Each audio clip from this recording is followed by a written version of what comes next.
Tapi karena saat itu sudah beranjak remaja, aku sudah risih. Dan aku menolak ajakan Mbak Rina saat itu. Di situ aku mulai menyimpulkan, mungkin Mbak Rina ingin mengucapkan salam perpisahan sebelum dikuburkan.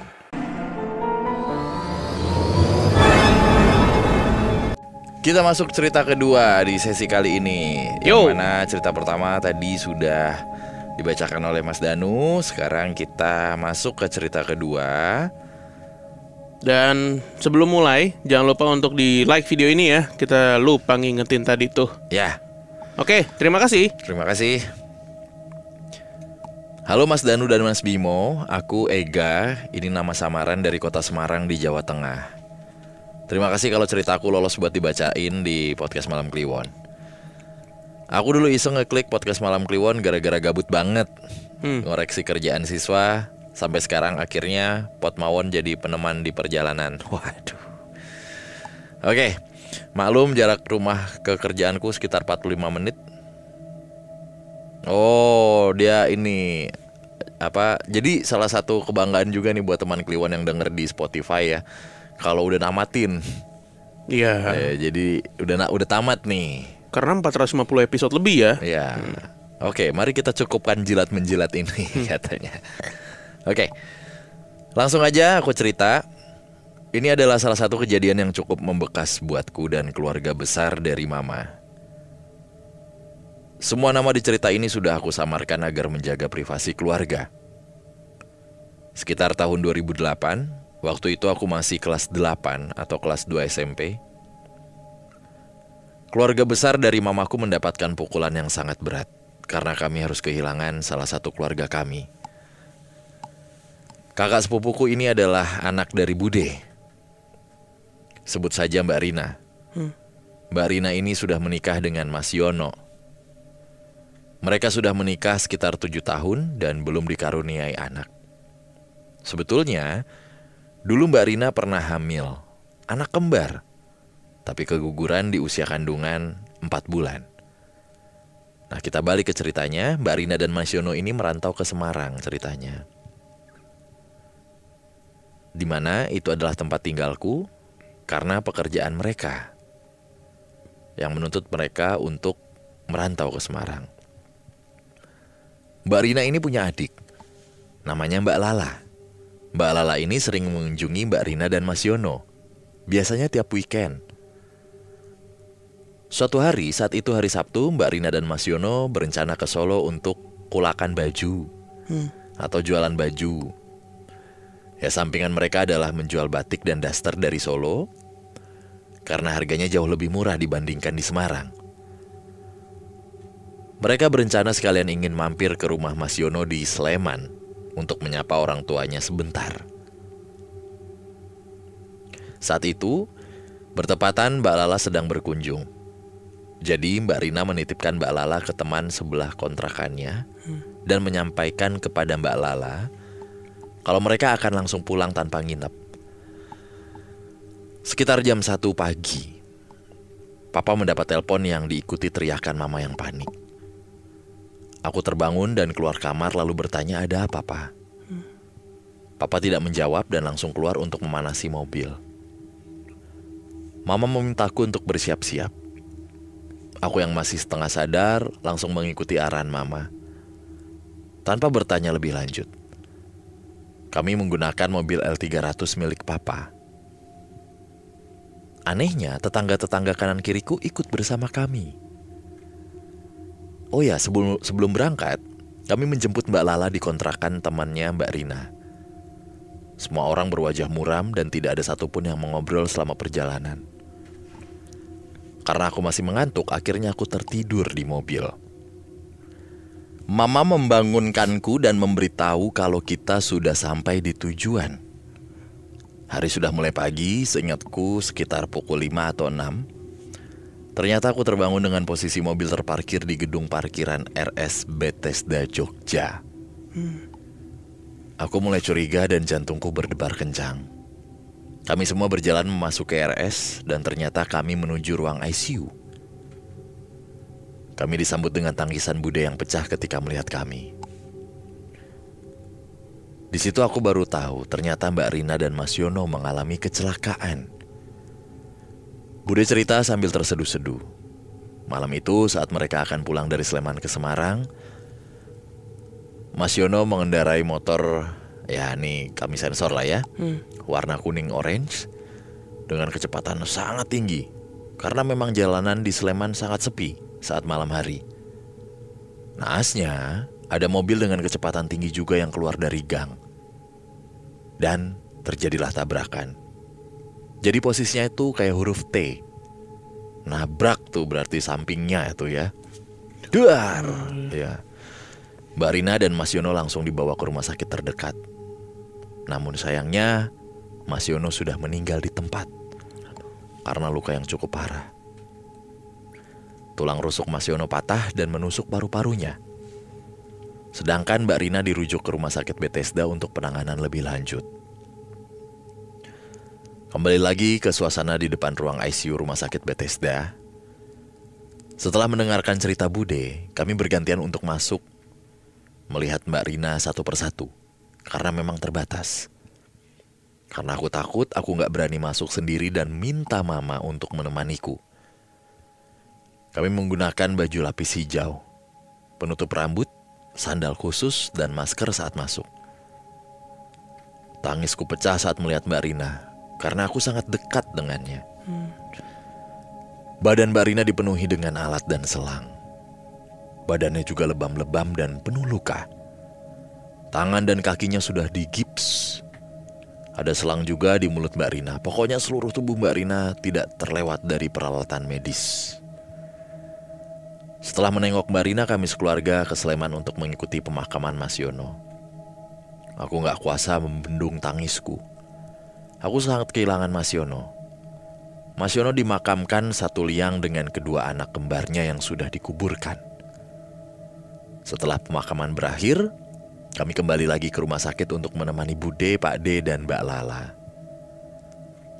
Hari sudah sore, sudah mulai sore lebih tepatnya, Papa memberikan kode untuk pulang. Karena esoknya adalah hari Senin dan harus bekerja. Sebelum pulang, Mama ke kamar mandi untuk pipis. Anehnya setelah dari kamar mandi, Mama menyampaikan ke Papa untuk pulang sendiri bersama tetangga-tetanggaku yang ikut. Mama dan aku akan tinggal untuk menginap di rumah sakit. Akhirnya Papa pulang sendiri dan kami pun menginap. Mama berkata kepadaku, tadi di kamar mandi, Mama dengar ada yang manggil. Bule, tante tuh ya maksudnya ya. Saat mau pipis. Itu adalah alasan Mama meminta Papa untuk pulang duluan. Karena firasatnya gak enak. Malam pun tiba dan kami tidur di selasar ruang ICU. Sekitar jam 3:30 pagi kami dibangunkan dengan teriakan perawat ICU. Keluarga Nyonya Rina. Aku, Mama, Bude, Pak D, dan Mbak Lala buru-buru masuk ke ruang ICU. Dan itulah pertama kali aku melihat proses nyawa dicabut. Mbak Rina sudah bernafas terengah-engah. Dan akhirnya ketika Bude mencium Mbak Rina, juga berkata, Ibu sudah ikhlas. Pergi nak, kalau mau pergi sekarang.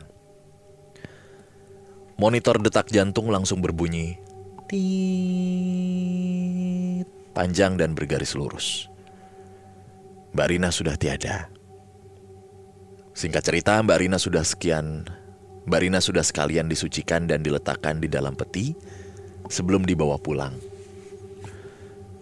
Mbak Rina juga disuntikan formalin sebanyak 2 liter karena akan menunggu seluruh keluarga berkumpul sebelum dimakamkan.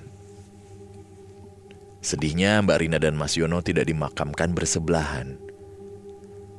Karena Bude meminta untuk Mbak Rina dimakamkan di dekat rumah Bude atau tanah kelahirannya Mbak Rina. Aku hanya menangis sepanjang perjalanan menuju ke rumah duka. Sesampainya di rumah duka sudah banyak orang berkumpul dan semua tangis pecah di sana. Malam pun tiba, seluruh keluarga menginap di rumah duka. termasuk aku, mama, dan papa. Jenazah Mbak Rina diletakkan di ruang tamu. Aku, mama, dan Bude tidur di depan ruang TV keluarga. Sebelah ruang tamu. Jadi, antara ruang tamu dan ruang keluarga hanya dibatasi tembok tanpa pintu. Semoga bisa kebayang ya. Sebetulnya aku gak bisa tidur karena bau wangi bunga sedap malam, lalu ada pandan dan mawar yang bercampur kapur barus, serta suasana yang memang dingin karena di pegunungan. Kami tidur bertiga di atas kasur kapuk, dipan yang tidak terlalu lebar. Mama dekat tembok, aku di tengah dan Bude di pinggir. Aku dan Mama tidur duluan karena memang sudah capek. Bude masih mengobrol dengan tamu dan akan menyusul setelahnya. Aku dan Mama terlelap. Tiba-tiba, aku terbangun dengan posisi menghadap Mama. Tapi Mama memunggungiku. Mama miring menghadap tembok. Aku merasakan hawa yang sangat dingin dan bau wangi yang tadi aku coba cium tadi itu tuh. Seketika aku merasakan ada tangan di pinggangku. Setengah sadar, aku menengok perlahan karena aku pikir itu Bude. Ternyata ketika aku membalikkan badan, itu adalah tangan Mbak Rina. Ya, aku melihat Mbak Rina tidur di sebelahku sambil tersenyum manis sekali. Entah karena belum 100% sadar atau apa, aku tidak merasa takut dan hanya membalas senyumnya Mbak Rina, serta kembali memunggunginya. Pagi but tiba, aku terbangun dengan kaget karena tiba-tiba sadar akan kejadian semalam. Tidak ada siapa-siapa, semua orang sudah mulai sibuk menyiapkan sarapan dan menyambut pelayat yang berdatangan. Aku duduk sebentar dan tiba-tiba teringat omongan Mbak Rina sekitar 3 hari sebelum Mbak Rina pergi ke Sleman. Mbak Rina bilang begini, "No, aku kok pengen ngeloni kowe ya?" Atau yang coba saya translate, kayak, "Dek, aku kok pengen ngelonin kamu ya," gitu. Tapi karena saat itu sudah beranjak remaja, aku sudah risih dan aku menolak ajakan Mbak Rina saat itu. Di situ aku mulai menyimpulkan, mungkin Mbak Rina ingin mengucapkan salam perpisahan sebelum dikuburkan. Aku langsung mandi dan menuju ke peti jenazah Mbak Rina di ruang tamu. Aku pandangi Mbak Rina dan hanya bisa menangis di dekatnya. Ada beberapa kejadian janggal lagi sebetulnya.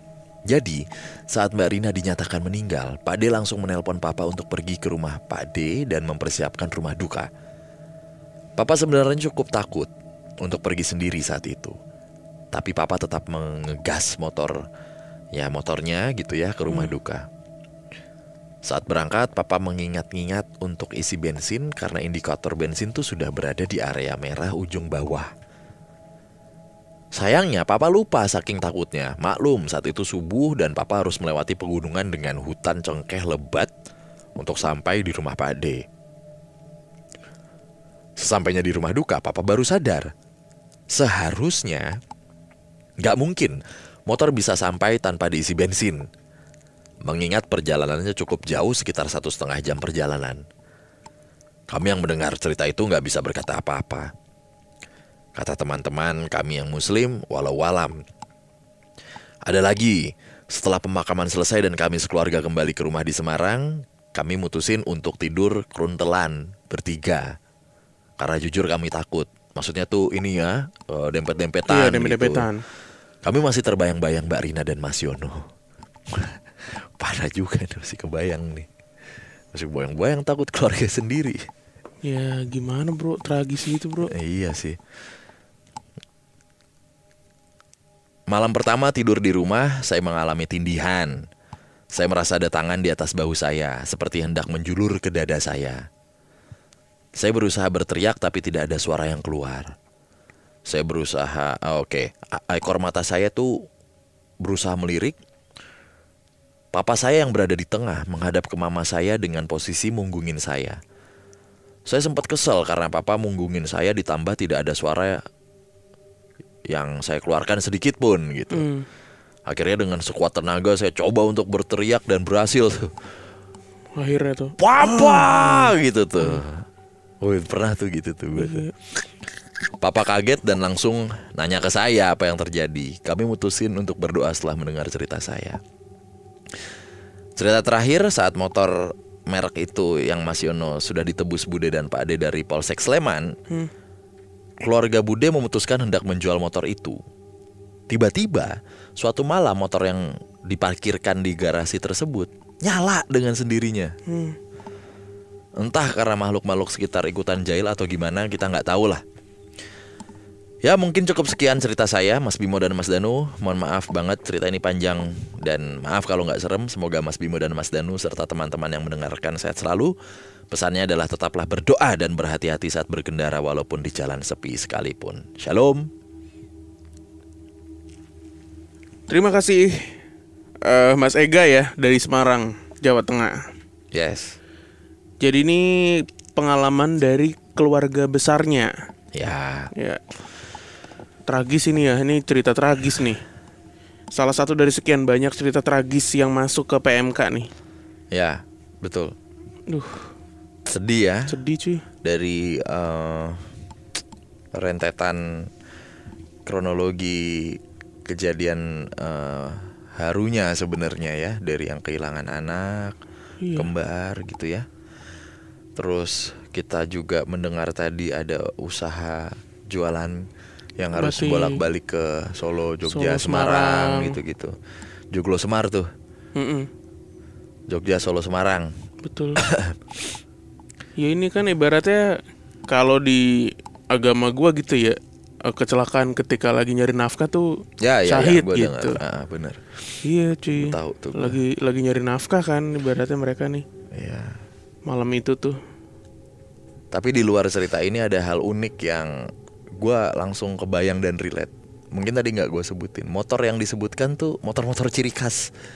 Memang di sana yang banyak beredar gitu.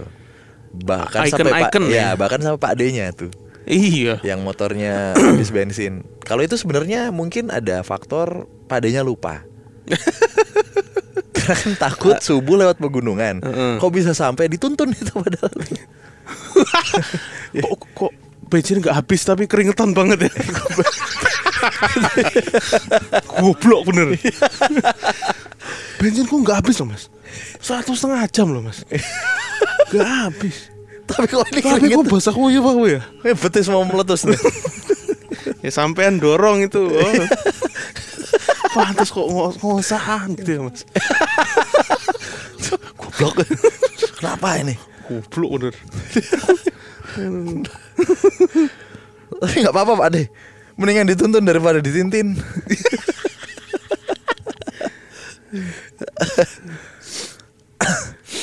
Atau mungkin emang motornya ini aja ya. Lah kan tadi lu lihat Irit motornya apa? aja, iya kan. Enggak juga sih. Irit bro itu. Tetap itu. 1,5 jam ya.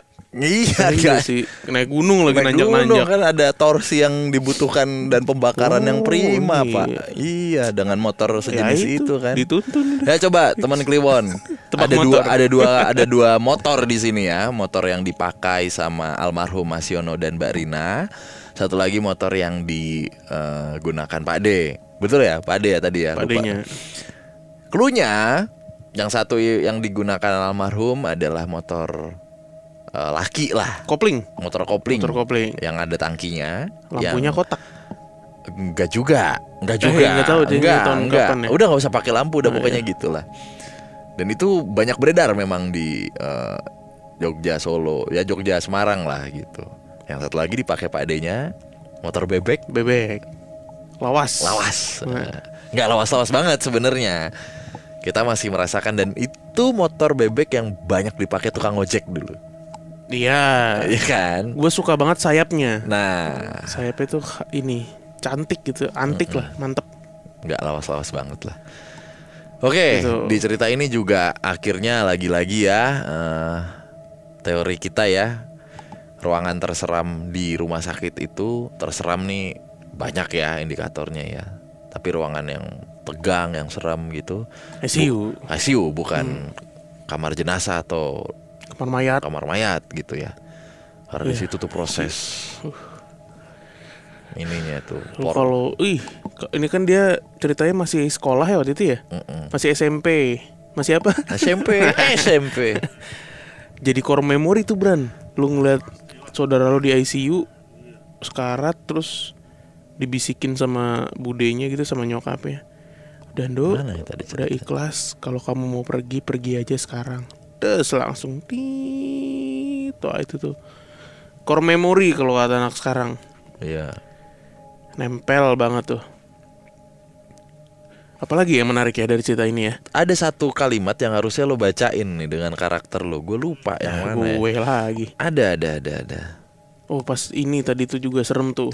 Si mamanya dia di rumah sakit kan, lagi di kamar mandi mau pipis. Iya. Tiba-tiba ada suara, "Bule." Ada suara manggil dong. Nggak lama meninggal. Oh iya. Jadi ini sebelum ada, nih gue jadi keingetan, sebelum ada penjelasan kalau almarhum Mbak Rina ini pengen ngelonin si pengirim cerita gitu ya. Si Ega nih ya.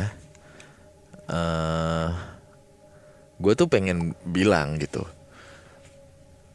kalau lo sayang banget sama itu orang, walaupun gak gak kayak serumah apa segala macam gitu, apalagi nemenin dari izin ya sakratul maut sampai akhirnya di rumah duka gitu.